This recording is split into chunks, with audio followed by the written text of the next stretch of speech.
ఆదికాండము 3వ అధ్యాయము 8, 9, 10 వచనాలు. చల్లపుట్టను ఆదామును అతని భార్యను తోటలో సంచరించుచున్న దేవుడైన యెహోవా స్వరము విని దేవుడైన యెహోవా ఎదుటికి రాకుండా తోట చెట్ల మధ్యను దాగుకొని ఉండగా దేవుడైన యెహోవా ఆదామును పిలిచి, నీవు ఎక్కడా ఉన్నావనెను. అందుకతడు, నేను తోటలో నీ స్వరము వినినప్పుడు దిగంబరిగా ఉంటిని గనుక భయపడి దాగుకొంటిననెను. నా ప్రియ సహోదరి, నా ప్రియ సహోదరుడా, ఈ భూమి మీద దేవుని యొక్క ఉద్దేశము, దేవుని యొక్క సంకల్పము మనతో సహవాసం చేయాలని, మనతో మాట్లాడాలని, తన హృదయాన్ని విప్పి అనేక విషయాలు మనతో చెప్పుకోవాలని దేవుడు ఎంతగానో ఆశపడుతూ ఉంటాడు. ఈ భూమి మీద దేవుడు ఆశించేది శ్రేష్టమైన అనుభవం ఏంటిదంటే, నీతో నాతో సహవాసం చేయాలని దేవుడు ఎంతగానో ఆశపడుతూ ఉంటాడు. చూడండి, ప్రతిరోజు దేవుడు ఆదాము అవ్వని చల్లపుట్ట కలవటానికి వస్తూ ఉండేవాడు. రోజు ఆదాము అవ్వ చల్లపుట్ట దేవునితో కలిసి ఎన్నో విషయాలు మాట్లాడుతూ ఉండేవారు. దేవుడు ఎన్నో విషయాలు మాట్లాడుతూ ఉండేవాడు. కానీ ఒకానొక దినమున అదే ఆశతో పరిగెత్తుకుంటూ వచ్చినాడు దేవుడు. కానీ పరిగెత్తుకుంటూ తోటలోకి రాగానే ఆదాము అవ్వ కనబడటలే. ఎప్పుడు దేవుడి ముందు ధైర్యంగా నిలబడి మాట్లాడే ఆదాము అవ్వ భయపడి చెట్ల మధ్యలో దాక్కుని ఉన్నారట. ఎప్పుడైతే ఈ యొక్క సంఘటన జరిగిందో అప్పటిదాకా కూడా దేవునికి ఆదాముకు అవ్వకు మధ్యలో ఉన్న ఆ సన్నిహిత బాంధవ్యము తెగిపోవటంను చూసి దేవుడు ఎంతగానో బాధపడ్డట్టు దేవుని యొక్క వాక్యం సెలవిస్తున్నది. ఎందుకు మొదటి అనుభవంలో దేవునితో ఆదాము అవ్వ మాట్లాడుతూ ఉండేవారు చల్లపుట్ట, ఎందుకు రెండో అనుభవంలో దేవుణ్ణి సమీపించలేకపోతున్నారు ఆదాము అవ్వ? కారణం ఏంటిదంటే, 3వ అధ్యాయము 1వ వచనం నుంచి 3వ వచనంలో చూసుకున్నట్లయితే, పాపము అనేది రావటమును బట్టి దేవునికి ఆదాము అవ్వకు మధ్యలో ఉన్న ఆ సన్నిహిత బాంధవ్యం తెగిపోయింది. ఆ సన్నిహిత బాంధవ్యం తెగిపోవటమును బట్టి దేవుడు ఆదామును కలుసుకోలేకపోతున్నాడు, ఆదాము దేవుణ్ణి కలుసుకోలేకపోతున్నాడు. మన ఆధ్యాత్మికమైన ప్రయాణంలో సార్వత్రిక సంఘము, క్రైస్తవులు అనేక వాటి కోసం పరిగెత్తుతూ ప్రయాసపడుతూ ఉంటారు. కానీ దేవుడు మన నుండి ఆశించేది ఒకటే, ఆయన దేవదూతలతో సహవాసం చేయలేడు. ఆయన పరలోకంలో ఎవ్వరితో ఆయన సహవాసం చేసి తన గుండెలు తెరిచి హృదయాన్ని తెరిచి మాట్లాడలేడు. ఆయన హృదయం తెరిచి మాట్లాడేది ఎవరితోనంటే నీతో నాతోనే. అది ఏ విధంగానంటే ప్రార్థన ద్వారా, సహవాసం ద్వారా దేవుడు మనతో ఎప్పుడు కూడా మాట్లాడాలని ఆశపడుతూ ఉంటాడు. సహోదరి, సహోదరుడా, ఈరోజు దాకా నీ ఆధ్యాత్మికమైన ప్రయాణంలో అనేక రీతిలుగా నువ్వు ప్రయాసపడుతున్నావు, పరిగెత్తుతున్నావు. కానీ దేవునితో సహవాసం చేయటానికి నువ్వు వెనుకంజ వేస్తున్నావు. చాలాసార్లు దేవుడు నాతో మాట్లాడలేకపోతున్నాడు, దేవుడు నాకు జవాబు ఇవ్వలేకపోతున్నాడు, దేవుడు నాకు విడుదల అనుగ్రహించలేకపోతున్నావు అని చాలాసార్లు దేవుడిని అపార్థం చేసుకున్నావు. కానీ నువ్వు మనుషులతో సహవాసం చేస్తున్నావు, ఈ లోకంతో సహవాసం చేస్తున్నావు, షాపింగ్ కని గంటలు వేస్ట్ చేస్తున్నావు, ఎగ్జిబిషన్స్ కానీ పార్క్స్ కానీ గంటలు వేస్ట్ చేస్తున్నావు. కానీ స్వరక్తం ఇచ్చుకున్న ఆ దేవునితో నువ్వు గడపలేకపోతున్నావు సహోదరి, సహోదరుడా. ఎందుకంటే ఏనాడో నీ జీవితంలో పాపము అనేది ఎంటర్ అయిపోయింది. ఎప్పుడో ఆ పాపము అనే బీజము నీ జీవితంలో పడ్డది. కాబట్టి నీకు దేవుని కంటే లోకం ఎక్కువైపోయింది, దేవుని కంటే లోక సంబంధమైన బాంధవ్యాలు ఎక్కువైపోయినాయి. దేవుని కంటే ఎక్కువ లోక సంబంధమైన పనులు ఎక్కువైపోయినా నీకు. నువ్వు అనుకుంటున్నావు మందిరానికి వెళ్తున్నాను వస్తున్నాను అని నువ్వు సమర్థించుకుంటున్నావు, కానీ ఏనాడో పాపము అనేది నీ జీవితంలో ప్రవేశించటమును బట్టి నువ్వు దేవునితో గడపవలసినంతగా నువ్వు గడపలేకపోతున్నావు. సహోదరి సహోదరుడా, సంవత్సరాల తరబడి నీ ప్రశ్నలకి జవాబు లేదు, నీ కుటుంబంలో నెమ్మది సమాధానం లేదు.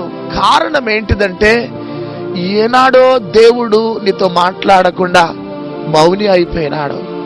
కానీ ఈ టీవీ ప్రోగ్రాం చూస్తూ ఈ రోజైనా నీ బలిపీఠాన్ని కట్టుకొని, తండ్రి నేను నీతో గడుపుతున్నాయినా, నీతో మాట్లాడుతూ ప్రభువా, నీతో సహవాసం చేస్తున్నాయినా, ఈ లోకంలో నాకు ఎన్ని పనులైనా ఉండని, ఎంతమంది నాకు ప్రియులైనా ఉండని, కానీ నీవే నాకు ప్రియమైన వాడు ప్రభువా.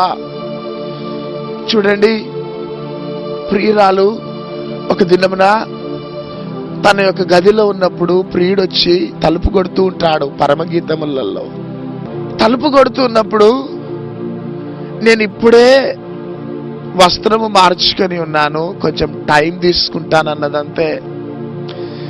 ఎప్పుడైతే ఆ మాట విన్నాడో ఆ ప్రియుడు వెళ్ళిపోతూ ఉన్నాడు. తిరిగి ఆమె వస్త్రం మార్చుకొని తలుపు తీయగానే ఆ ప్రియుడు లేడు, ఎక్కడికో వెళ్ళిపోతూ ఉన్నాడు. ఆ యొక్క ప్రియురాలు ప్రియుని కోసం పరిగెత్తుతూ ఉన్నది. కానీ చాలా సేపటికి చాలా కష్టాలు పడటమును బట్టి ఆ ప్రియుడు మరలా ఆ ప్రియురాలికి కనబడ్డట్టు పరమగీతముల గ్రంథంలో కనబడుతుంది. నా ప్రియ సహోదరి, నా ప్రియ సహోదరుడా, రోజు నీతో మాట్లాడాలనుకుంటున్నాడు దేవుడు, రోజు నీతో స్పెండ్ చేయాలనుకుంటున్నాడు. అనేక లోకంలో జరుగుతున్న సంఘటనలన్నీ కూడా నీకు చెప్పాలని, నిన్ను సిద్ధపరచాలని ఆశపడుతున్నాడు దేవుడు. కానీ అన్నిటికీ నువ్వు ప్రాధాన్యత ఇస్తున్నావు, కానీ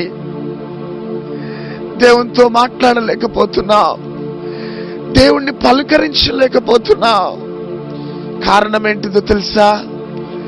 ఏనాడో ఒక పాపము అనే ఆ విత్తనముని జీవితంలో పడ్డది సహోదరుడ సహోదరి. అందుకనే హోషేయ గ్రంథంలో ఒక మంచి మాట ఉంటది. హోషేయ గ్రంథం 2వ అధ్యాయం 14వ వచనం, పిమ్మట దానిని ఆకర్షించి అరణ్యంలోనికి కొనిపోయి అక్కడ దానితో ప్రేమగా మాట్లాడుదును. చూడండి, దేవుడు ఏమంటున్నాడంటే, దానిని ఆకర్షించి అంటే నిన్ను నన్ను ఆకర్షించి అరణ్యంలో ఏకాంతముగా తీసుకొని వెళ్ళి అక్కడ ప్రేమగా మాట్లాడాలనుకుంటున్నాడు దేవుడు.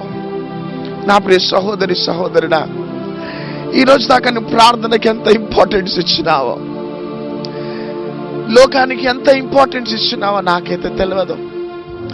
నీ ప్రార్థన గదిలోకి వెళ్ళి సెల్ ఫోన్ ఆన్ చేసుకొని మనుషులతో మాట్లాడుతూ మరలా దేవునితో మాట్లాడుతున్నావేమో. నా 2 చేతులు జోడించి బ్రతిమలాడుతున్నాను. లోకంపై చీకటి మేఘాలు కమ్ముకుంటున్నాయి. ఎప్పుడు ఏమైతుందో అనే భయముతో ఆందోళనతో లోకం ఉంటుంది. నా ప్రియ సహోదరుడు, నా ప్రియ సహోదరి, దానియేలుతో మాట్లాడినట్లు దేవుడు నీతో మాట్లాడాలనుకుంటున్నాడు.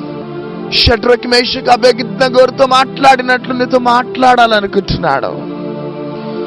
ఏకాంతంగా చల్లపూట నిన్ను అరణ్యంలోకి తీసుకొని వెళ్ళిపోయి అనేక విషయాలు నీకు చెప్పాలనుకుంటున్నాడు నాన్న యేసయ్య. ఇక నాయనా ఈ మెసేజ్ విని ఏకాంతంగా యేసయ్యతో గడుపుతావా? ఈ లోకంలో ఎన్నో పవర్స్ ఉండొచ్చు, న్యూక్లియర్ పవర్స్ ఉండొచ్చు, ఆటమిక్ పవర్స్ ఉండొచ్చు, కానీ ఈ భూమి మీద పరలోకాన్ని భూమి మీదకి తీసుకొని వచ్చేది, ఈ యొక్క భూమిని పరలోకానికి తీసుకొని వెళ్ళేది ఒకటే ఒక పవర్, అది ప్రేయర్ పవర్ మాత్రమే, ప్రార్థన శక్తి మాత్రమే. ప్రార్థన శక్తి ద్వారా మనం ఈ భూమి మీద మనం ఏమైనా సాధించగలుగుతాం. దేవుడు ప్రార్థన ద్వారా మనతో అనేక విషయాలు మాట్లాడుతూ ఉంటాడు. మనకి భోజనం ఉన్నా లేకపోయినా, ప్రజలు మనల్ని ప్రేమించినా ప్రేమించకపోయినా, మనకు కానీ దేవునితో మాట్లాడే ప్రార్థన అనుభవం ఉంటే ఈ భూమి మీద మనము ఏమైనా సాధించగలుగుతాం. సహోదరి సహోదరుడు, ఈరోజు నీ కుటుంబంలో పోరాటం, ఈ కుటుంబంలో నెమ్మది లేదు, సమాధానం లేదు. అయ్యో నా బిడ్డల భవిష్యత్తు ఏంటిదని బాధపడుతున్నావు. అయ్యో నా అప్పుల సమస్య ఏంటిదని బాధపడుతున్నావు. నీ పోరాటాలకి జవాబు లేదు. ఏంటి నా భవిష్యత్తును బాధపడుతున్నావు. కానీ రాత్రి నా యేసయ్య నీతో మాట్లాడుతున్నాడు తల్లి, నీతో మాట్లాడాలనుకుంటున్నాడు. తన హృదయాన్ని తెరిచి అనేక విషయాలు నీకు బయలుపరచాలనుకుంటున్నాడు. సహోదరుడు సహోదరి, ఈ రోజు దాకా నీ ప్రార్థన అనుభవం ఏ విధంగా ఉందో, నువ్వు దేవునితో ఏ విధంగా నువ్వు సహవాసం చేసినావో, కానీ ఈరోజు ఒక నిర్ణయానికి రా. నీ భర్త ప్రేమ కన్నా, నీ పిల్లల ప్రేమ కన్నా, నీ భార్య ప్రేమ కన్నా నిజమైన ప్రేమ యేసయ్య ప్రేమ. నువ్వు నీ భర్తతో గడిపితే కొద్దిసేపటికి నీకు ఆ యొక్క అసమాధానం అనేది ఉంటుంది. నీ పిల్లలతో గడిపితే కొద్దిసేపటికి అసమాధానం అనుభవిస్తావు. కానీ నువ్వు యేసయ్యతో గడిపితే, పరిశుద్ధాత్మ దేవునితో గడిపితే నీకు సమయం తెలవదు. ఎందుకంటే అనేక విషయాలు ఏకాంతంగా నీతో మాట్లాడాలనుకుంటున్నాడు. కాబట్టి నీతో ఏకాంతంగా మాట్లాడటానికి చల్లపూటనట అరణ్యంలోకి నిన్ను తీసుకొని వెళ్ళి ప్రేమగా నీతో పలకరించాలని ఆశపడుతున్నాడు. సహోదరి సహోదరుడా, మా వ్యక్తిగత ఆధ్యాత్మిక జీవితంలో ఈ 12 సంవత్సరాలు మా అనుభవం ఏంటిదంటే ఒకటి కొన్ని గంటలు ప్రార్థనలో గడపాలి. నేను నా వ్యక్తిగతంగా రోజు 10 గంటలు నా దేవునితో గడపకపోతే నేను భోజనం చేయ. 10 గంటలు గడపకపోతే నాకు తృప్తి సమాధానం ఉండదు. ఆ రోజు నేను ఏదో కోల్పోయినట్లు వెలితి కనబడతా ఉంటది.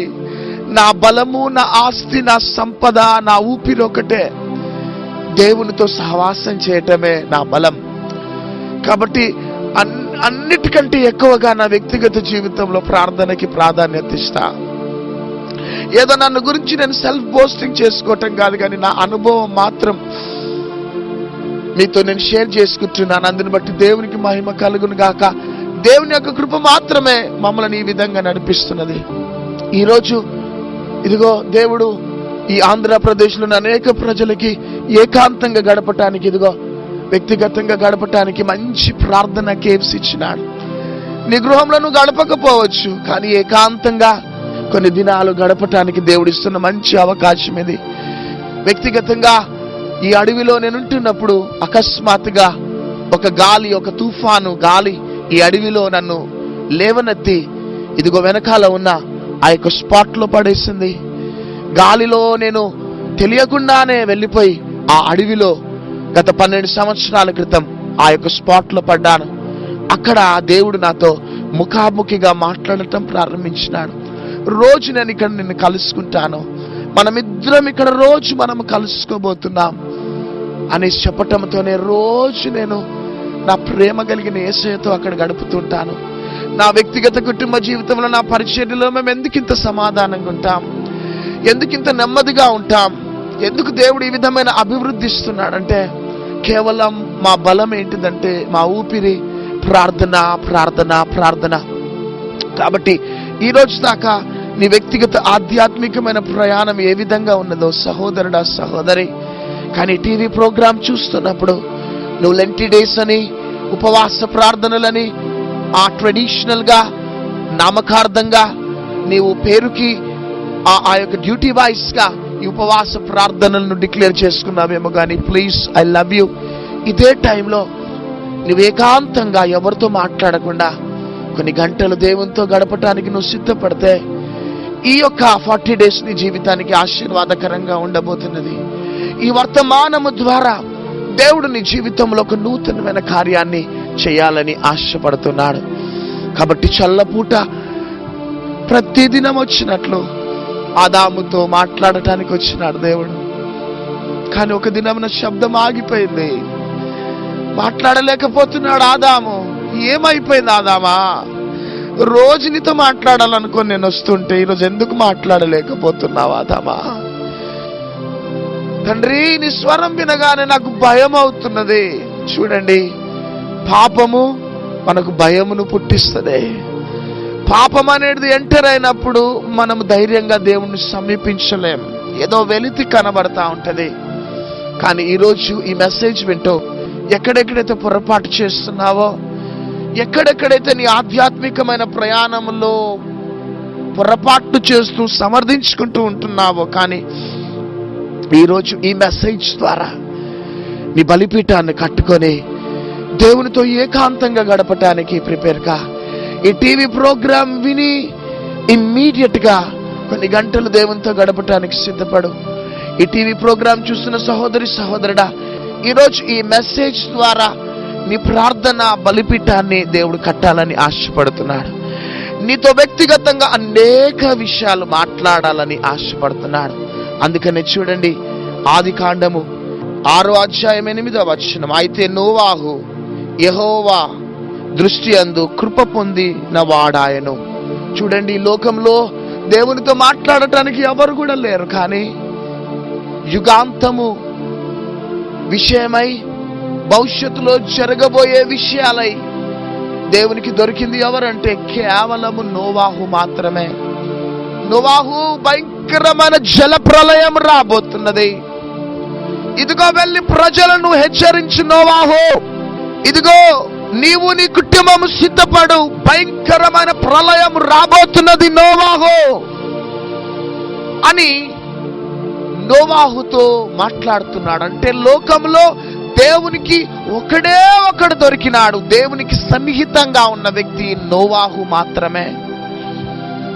నోవాహుతో హృదయాన్ని తెరిచి మాట్లాడటంతోనే నోవాహు సిద్ధపడవలసినంతగా సిద్ధపడ్డాడు. కుటుంబాన్ని సిద్ధపరిచినాడు. రాబోయే జల ప్రళయమును గురించి ప్రజలకి వార్తను అందించినాడు. చూడండి నా ప్రియ సహోదరి సహోదరుడా, ఇదిగో మనం చివరి దినాలలో, అంత్య దినాలలో ఉంటున్నాం. ఎక్కడ ఏ సంఘటన జరుగుతుందనే భయముతో, ఆందోళనతో లోకం ఉంటున్నది. జరుగుతున్న బాంబ్ బ్లాస్టింగ్స్ కావచ్చు, రక్తపాతము కావచ్చు, ఉపద్రవాలు కావచ్చు. ఈ సమయంలో సార్వత్రిక సంఘము నిద్రపోవటానికి కాదు, సార్వత్రిక సంఘము మౌనముగా ఉండటానికి కాదు, కానీ సార్వత్రిక సంఘము నడుము కట్టుకొని ఏకాంతముగా నోవాహు గడిపినట్లు గడుపుతూ ఉండటమును బట్టి జరగబోయే భవిష్యత్ యొక్క సంఘటనలని దేవుడు సార్వత్రిక సంఘానికి మాత్రమే బయలుపరుస్తాడు. మనల్ని బట్టి, మన ప్రార్థనలను బట్టి రాబోయే ఉగ్రతను దేవుడు స్టాప్ చేసేస్తాడు. కాబట్టి ఇకనైనా నీ నడుము కట్టుకుంటావా సహోదరుడా సహోదరి? ఇకనైనా దేవునితో ఏకాంతంగా మాట్లాడటానికి సిద్ధపడతావా సహోదరుడా సహోదరి? ఇదే అనుకూల సమయం, మనం సిద్ధపడదాం. రాషాకియోనా మెహోలా దెస్సియాలా రిన్జదోహా మహలోకియా దెస్సియాలా. ఒక సహోదరి భయంకరంగా ఏడ్చుకుంటూ ఈ యొక్క ప్రోగ్రాం చూస్తున్నది. కొన్ని దినాల క్రితం గంటలు గంటలు ఉపవాసాలలో ప్రార్థించేదాను, కానీ నీకు మంచి ఉద్యోగం దొరికిన తర్వాత దేవుని యొక్క ప్రేమ దూరం అయిపోయింది. దేవునితో గడపటానికి అనేక ఎక్స్క్యూజెస్, సాకులు చెప్తున్నావు. కానీ నీ బలిపీఠం కట్టుకో సహోదరి సహోదరుడా. ఎగ్జామినేషన్స్ కి ప్రిపేర్ అవుతున్న యవ్వన బిడ్డలారా, మీరు చదవండి. గంటలు గంటలు మీ స్టడీస్ ముందు, మీ బుక్స్ ముందు ప్రిపేర్ కండి, కానీ రోజు ఏకాంతంగా దేవునితో గడపటానికి సిద్ధపడు. తమ్ముడు చెల్లి, ఉన్న పాటన మనం అందరం లేచి నిలబడి మన జీవితాలను యేసుకి సమర్పించుకుందామా? అందరం లేచి నిలబడి చేతులు పైకెత్తి అందరం ఒక నిర్ణయానికి వద్దాం. లార్డ్, ఈ రోజు నుంచి నీ సన్నిధిలో స్పెండ్ చేస్తున్నా ఆయన, ఏకాంతంగా నీతో గడుపుతున్నాను యేసయ్యా. అనేక వాటి కోసం ప్రాధాన్యత ఇచ్చినాను, కానీ నీ స్వరాన్ని వినటానికి ప్రాధాన్యత ఇవ్వలేకపోయినా యేసు, నీతో గడపలేకపోయినా యేసయ్యా. నన్ను క్షమించిన ఆయన, కానీ ఈ రోజు నుంచి నీతో గడుపుతాను ఆయన. నీతో గడపకపోతే నేను నిద్రపోను ప్రభువా. నీతో గడపందే నేను భోజనం చెయ్యను ఆయన. నాకు నీ సహవాసం కావాలి, నీతో మాటలు మాట్లాడటం కావాలయ్యా. నన్ను సిద్ధపరచు యేసు, సిద్ధపరచు నాయన. నీ వాక్యమే స్వస్థత కలిగించేది, నా బాధలలో నెమ్మదినిచ్చేది. నీ వాక్యమే స్వస్థత కలిగించేది, నా బాధలలో నెమ్మదినిచ్చేది. నీవు పలికితే నాకు మేలయా, నీవు పలికితే నాకు మేలయా. నీ దర్శనమే నాకు చాలయా, నీ దర్శనమే నాకు చాలయ్యా. నాతో మాట్లాడు ప్రభువా, నీవే మాట్లాడుమయ్యా, నీవే మాట్లాడుమయ్యా. యేసయ్యా నీవే మాట్లాడుమయ్యా, నీవే మాట్లాడుమయ్యా. యేసయ్యా నీవే మాట్లాడుమయ్యా. తండ్రి, ఎంతమంది అయితే ఈరోజు ప్రార్థన చేసి వారి బలిపీఠాలను కట్టుకొని నీతో గడపటానికి సిద్ధపడ్డారు, వారితో మీరు గడపండి. మహిమ కలిగిన కార్యాలు ఈ రోజు నుంచి మా ప్రియ బిడ్డలందరూ చూచును గాక. యేసు నామములో అడుగుచున్నాం తండ్రి. ఆమేన్, ఆమేన్, ఆమేన్.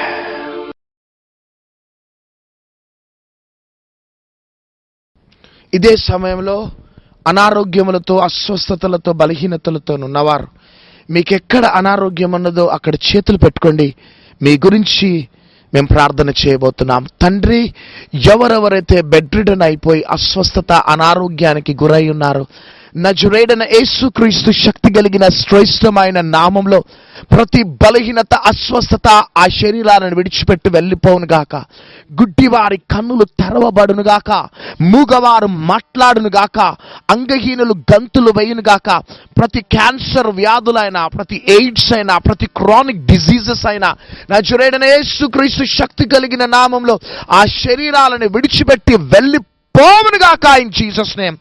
గొర్రెపిల్ల రక్తధారలు ప్రతి అవయవాలలో ప్రవహించను గాక. మరలా రిపోర్ట్స్ అన్ని నార్మల్ మేము చూడబోతున్నాం. తద్వారా నీ నామానికి మహిమ కలుగును గాక. యేసు నామములో అడుగుచున్నాం తండ్రి, ఆమేన్.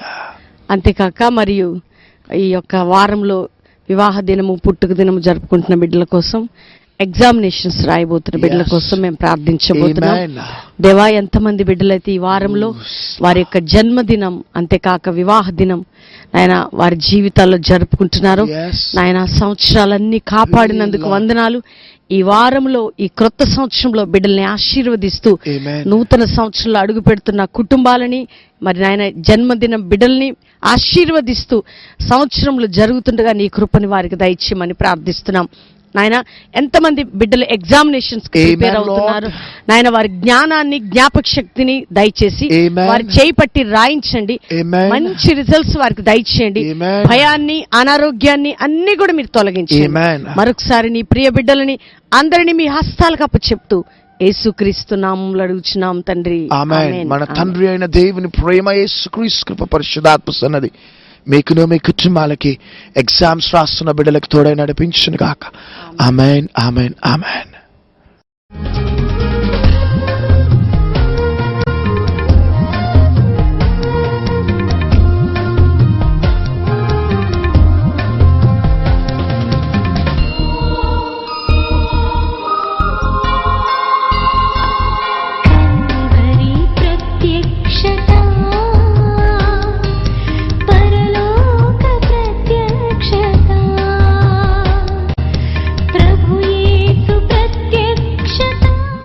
అయితే ఇంతకుముందు నాకు సిగరెట్, గుట్కా, మందు ఇలాంటి అలవాట్లన్నీ ఉన్నాయండి.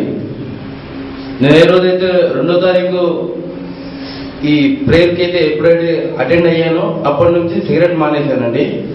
ఈ రోజు నేను ఇక్కడికి వచ్చేసి మళ్ళీ నేను ఈ మందు తాగడం ఇవన్నీ కూడా ఈరోజు మానేయాలనుకున్నాను. మమ్మీ పిలిచారు కాబట్టి నేను వచ్చేసాను. ఈ రోజు నుంచి ఇవన్నీ మానేస్తున్నాను. చూడండి, ఇటువంటి వాళ్ళని చూసి కుటుంబ సభ్యులైనా, సొంత వారైనా, స్నేహితులైనా చీ అంటారు, లేకపోతే చులకనగా చూస్తారు. కానీ యేసయ్య ఏమంటున్నాడంటే, గెరాసీన ప్రాంతంలోకి వెళ్ళి యవ్వనస్తుని విడిపించి గొప్ప చేసిన దేవుడు ఈ యవ్వనస్తుని కూడా గొప్ప సాక్షిగా దేవుడు నిలబెట్టబోతున్నాడు. తన జీవితంలో నూతన కార్యం చేయబోతున్నాడు. ఇది గొప్ప కార్యం. దేవుని బిడ్డలారా, మనసు మార్చుకోవటం ఒక గొప్ప స్వస్థతల కన్నా, అద్భుతాల కన్నా బలమైన అద్భుతం ఏంటంటే, వీటన్నిటికీ గుడ్ బై చెప్పి ఎవరి కోసం బ్రతుకుతావు? యేసయ్య కోసం బతుకుతాను. గట్టిగా చెప్పకూడదాం. ఇప్పుడైతే ఈ పోటు వచ్చింది ఇందాకండి. మీరు ప్రేయర్ చేసినప్పుడు, సిస్టర్ గారు ప్రేయర్ చేసినప్పుడు పోటు వచ్చిందండి. ఆ పోటు కూడా లేదండి. ఏంటంటే ఇంకాను నేను అద్భుతం, నాకు ఎంతో అద్భుతం చేశాడని దేవుడు నేను నమ్ముతున్నానండి. కర్ణాటక నుంచి వచ్చిన దేవుడు నమ్ముకున్నా, బాప్సం తీసుకున్నా, తాగినాను, సిగరెట్ సేదినాను, గుట్టుగాలు వేసుకున్నాను, ఎన్నో నానా పదులు చేసినాను. ఇక్కడ ఎక్కడి నుంచి వచ్చినాను, ఇక్కడ దేవుడు కృప వల్ల అవన్నీ విడిసి దేవుడిలో స్థిరంగా ఉండాలని నేను నమ్ముతున్నా. ఇప్పుడు నువ్వు చెప్పిన వాళ్ళు ప్రార్థన చేసిన వాళ్ళు మంచిగా అయింది.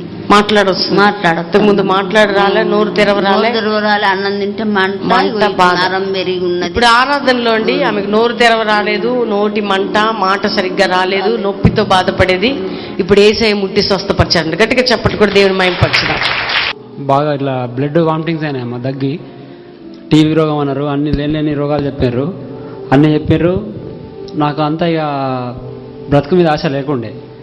అయితే అక్కడ హైదరాబాద్ నుంచి బ్రదర్ సునీల్ అని బ్రదర్ తోటి ప్రేయర్ చేయించాను ఫోన్లో. అప్పుడు నేను ఏకీభవించిన. అప్పుడే నాకు స్వస్థత జరిగింది. నేను అప్పుడే అనుకున్నా, దేవుడా నన్ను కాపాడిన నువ్వే, నేను బెల్లంపల్లికి వస్తా కంపల్సరీ.